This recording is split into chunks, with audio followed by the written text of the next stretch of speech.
அல்லேலூயா. கர்த்தருக்கு மகிமை உண்டாவதாக. பரிசுத்த ஆவியானவரை பற்றி நாம் இப்போ தியானம் பண்ணிகிட்டு இருக்கிறோம். இப்போ பரிசுத்த ஆவியானவரை பற்றி சொல்லும்போது ஏசாயா 4ஆம் அதிகாரம் 3வது வசனத்தில் அவர் நியாயத்தின் ஆவியும் சுட்டெரிப்பின் ஆவியுமாய் இருக்கிறார். நியாயம் செய்கிற ஆவியானவர். அதுவும் இல்லாமல் அவர் அசுத்தங்களை எல்லாம் அவருக்கு முன்னால் நிற்க முடியாது. சுட்டெரிப்பின் ஆவியமாய் இருக்கிறாங்க. அழுக்கை கழுகிற ஆவியாக இருக்கிறார். அழுக்கை சுட்டெரிக்கிற ஆவியாக இருக்கிறார்.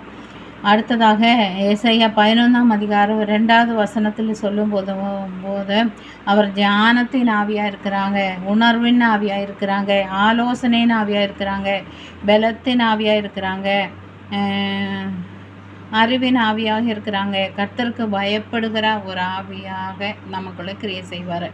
இதெல்லாம் ஆவியானவர் வரும்போது நம்மளுக்குள்ள ஒரு மாற்றத்தை அவர் ஏற்படுத்துவார். அதுதான் ஞானம் கொடுப்பார், உணர்வுள்ள ஹிருதயம் கொடுப்பாங்க, ஆலோசனை சொல்லி தருவாங்க, பேலன்ஸ் தருவாங்க, அறிவு தருவாங்க, கர்த்தருக்கு பயந்துக்கிற பயம் தருவாங்க. எல்லாம் பரிசுத்த ஆவியானவர் வரும்போது இந்த புதிய காரியங்களிலூட நம்மளை நடத்துவாங்க. ஆவியானவர் வரும்போது நிச்சயமாக பெரிய பெரிய மாற்றங்கள் நம்ம வாழ்க்கையில் உண்டாகும். அந்த ஆவியானவர் நம்மளுக்குள்ளே எல்லா காரியத்தில் உணர்வும் ஞானமும் பேசுகிறதும் திறமை எல்லாம் அவர் தருவாங்க. அதனால் அந்த ஆவியானவரை நம்ம பெற்றுக்கொள்கிறது ரொம்ப அத்தியாவசியமாக இருக்கிறாங்க. யாத்திரா 35ஆம் அதிகாரத்தில் ஒரு காரியங்கள் வருது. 33, 34 வசனங்கள் எல்லாம் வாசிக்கும்போது அவர் நம்மளை போதிக்கிறவராக இருக்கிறாங்க. பெசலியேலும் அகோலியாவும் இந்த 2 பேரை எடுத்துகிட்டு ஆசரிப்பு கூடாரு எப்படி செய்யணும், என்ன பண்ணணும் அப்படின்னு சொல்லிட்டு சகல வித வேலைகளோட காரியங்களும் அவர்களுக்கு கற்றுக் கொடுத்தாங்கன்னு சொல்லி அவருக்கு ஞானத்தையும் புத்தியையும் அறிவையும் அருளி அவன் சகலவித வேலைகளை செய்யும்படி தேவ ஆவியினால் நிரப்பப்பட வச்சாங்க.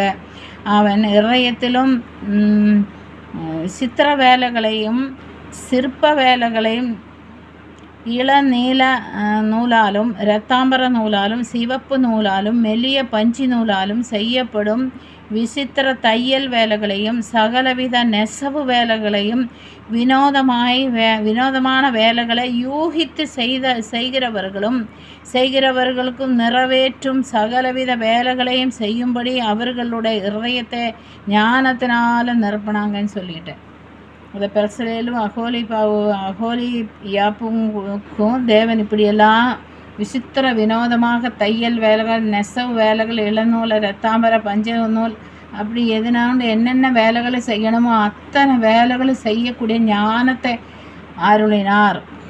குடும்பத்தை நடத்துறதுக்கு நமக்கு ஞானம் வேணும். குடும்பத்தில் என்னென்ன பெரியவங்களெல்லாம் இருப்பாங்க, பிள்ளைகளை எப்படி நடத்தணும், வாலிப பிள்ளைகளை எப்படி நடத்தணும், இப்படிக்கூடிய பெரிய ஞானத்தை எல்லாம் நமக்கு ஆண்டவர் தரணும். அதுக்கெல்லாம் பரிசுத்த ஆவியானவர் நமக்கு தேவை. குடும்பத்தை நடத்துறதுக்கு ஒரு ஸ்திரீயானவங்களுக்கு பெரிய ஞானம் வேணும்.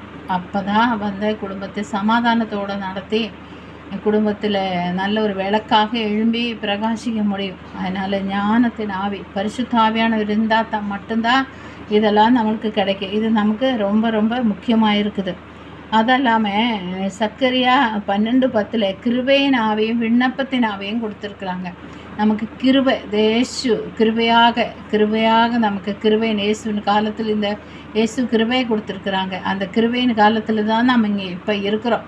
அதனால் இந்த கிருபை நம்ம தாராளமாக ஒவ்வொரு நாளும் புதிய புதிய கிருபைக்காக நீங்கள் கேட்டு பெற்றுக்கொள்ளணும்.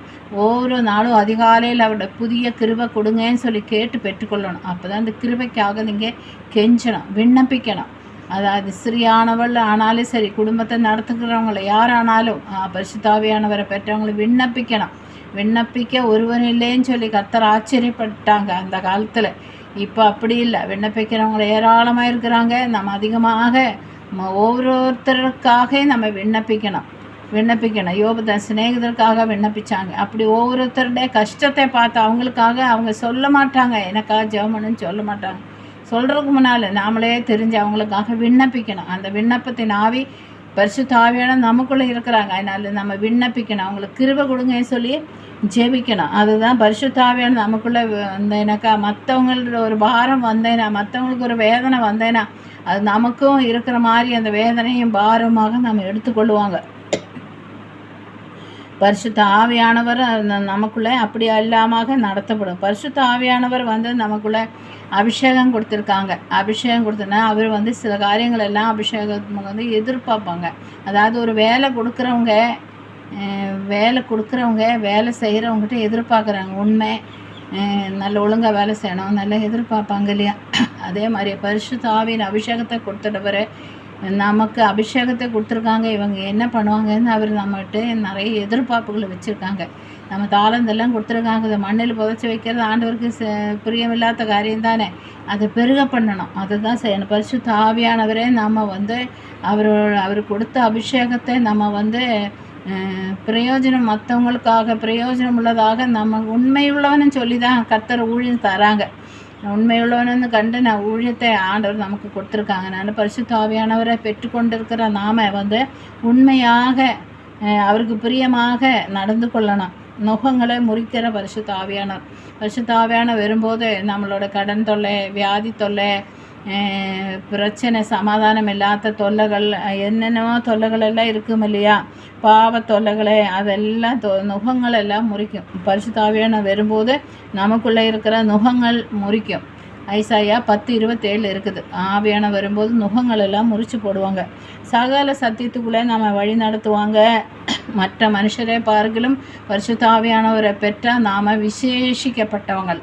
அதாவது மற்றவங்க அபிஷேகத்தின் மூலமாக தேவன் நம்மோடு இருக்கிறாங்கன்னு நம்ம நிரூபிக்கணும். அதாவது தேவன் எங்களோடு இருக்கிறாங்க, அவர் என்னை அபிஷேகிச்சிருக்காங்கன்னு கர்த்தருடைய பிள்ளைன்னு மற்றவங்களுக்கு முன்னால் நாம் நம்மளை நிரூபிக்கிறவங்களாக இருக்கணும்.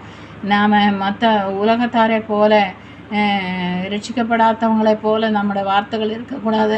ரட்சிக்கப்படாத போல நம்ம முரட்டாட்டமாக இருக்கக்கூடாது. கர்த்தர் என்னோடு இருக்கிறாங்க, கர்த்தர் என்னை வழிநடத்துகிறாங்க, அவரோட லீடிங்கில் தான் நான் இருக்கிறேங்கிறத மற்றவங்களை அறிஞ்சு கொள்ளும்படியாக நம்மளோட நடை, உடை, பாவனைகள் எல்லாம் இருக்கணும். நம்மளோட பேச்சு, நம்மளோட பார்வை, நோட்டங்கள் எல்லாமே கர்த்தர் என்னோடு இருக்கிறாங்க, நான் கர்த்தருடைய பிள்ளை, நான் கர்த்தருக்கு சாட்சியாக இருப்பேன், அவர் அபிஷேகத்தால் நிரப்பப்பட்டு இருக்கிறேன், நான் உண்மை உள்ளவராக காண்பிப்பேன் அப்படின்னு சொல்லி நாம் வாழணும். நம்ம ஜெபம் பண்ணலாமா? ஸ்தோத்திரிக்கிறேன் நல்லதாக பண்ணேன், நன்றியோடு உன்னை துதிக்கிற சுவாமி. ஹல்லேலூயா. உன்னை சோத்திரிக்கிற பரிசுத்த ஆவியானவரை பற்றி தொடர்ந்து தியானம் பண்ணிட்டு இருக்கிறோம். இந்த வார்த்தைகள் முகேந்திரம் கர்த்தர் இதை கேட்குற அனைவரையும் ஆசீர்வதிங்க. அவங்களுக்கெல்லாம் இன்னும் ஆண்டவரே ஆழத்தின் அனுபவம் பரிசுத்தாவோட கிட்ட நேரங்கணுங்கிற அந்த ஒரு உள்ளத்தை எண்ணத்தை கொடுங்கப்பா. அதிகமாய் ஆவியானவர் அபிஷேகம், அளவில்லாமல் ஊற்றப்படுகிற அபிஷேகம், நிரம்பி வழிகிற அபிஷேகம், ஆண்டவரே கடக்கக்கூடாத ஒரு நதியில் கடக்கக்கூடாத ஆண்டவரே ஒரு அனுபவம், அக்கறைக்கு போக முடியாத முழுகிற ஒரு அனுபவத்தை நீங்கள் என் கர்த்தர் கொடுப்பீராகன்னு சொல்லி ஜெபிக்கிறப்பா. சோத்ராண்டவரே அப்பா, நாங்கள் அதிகமாக உங்ககிட்ட நெருங்கணும்ப்பா. முழங்கால் அளவல்ல, இடுப்பு அளவல்லப்பா. சோத்திரம் நீந்தி முழுகணமாப்பா, நீந்தி மகிழணமாப்பா. பரிசுத்த ஆவியானவருக்குள்ளார நாங்கள் ஆண்டவரே சந்தோஷம் அடைய முடியாது. கர்த்தர் கிருபைதாங்க சொல்லி ஜெபிக்கிறேன், தாழ்த்தி அர்ப்பணிக்கிறேன், ஒப்பு கொடுக்குறேன். இயேசுவின் மூலம் பிதாவே, ஆமென்.